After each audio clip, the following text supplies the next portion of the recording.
Board. Thank you. We'll start with this very generic question. It is, what do you think is the most important issue in our district? And we will start with Andrew Reed. Business. You drive up and down KK and other busy business areas, and you see a lot of vacant storefronts. I don't understand why they're empty. All of the issues that I stand for intermingle, they tie together. And if we were to do more at bringing businesses here, there'd be more money to put towards fighting crime. There'd be more money for beautification to the area, which would assist in bringing more businesses. This would also help secure the value of our neighborhoods. If we have a thriving business district where people can walk to different stores and shop and bring visitors from different areas, it's going to work. So I would say bringing business here is the most important thing. Arthur Kimball. Well, I think it's an interrelated issue, and the issue is fiscal stability. You know, the current alderman likes to talk about what a budget cutter is and how he's out budget cutting. But we have a structural deficit in this city. Somewhere between $24 million and $48 million we borrow every single year to support the services. And one of the problems that causes this is because this alderman keeps on putting more police on the street.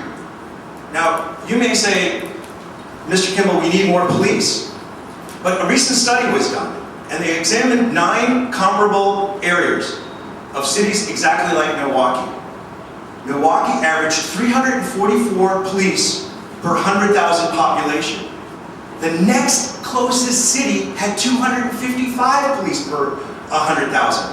What that tells me is we have more police than we may need. But more important, our overtime budget was $11 million.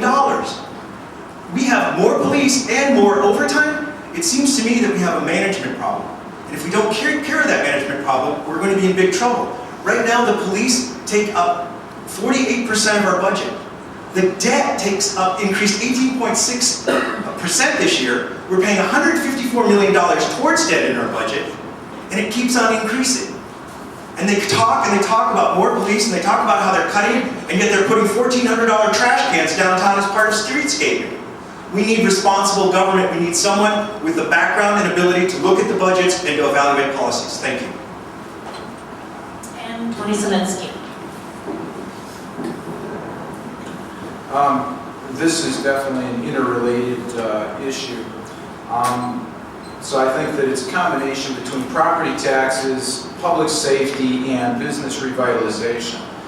When it comes to background in terms of understanding finances, I have a master's degree in business administration in addition to a Juris Doctor degree from Marquette University. My education level provides me with the educational expertise to make the most sound decisions that are facing our community here. Secondly, the city of Milwaukee is not engaged in deficit borrowing. We borrow against revenue that we know is coming back in the same year. Okay, so I just want to correct that. The other thing is, if you want to have business revitalization, you have to have a safe community.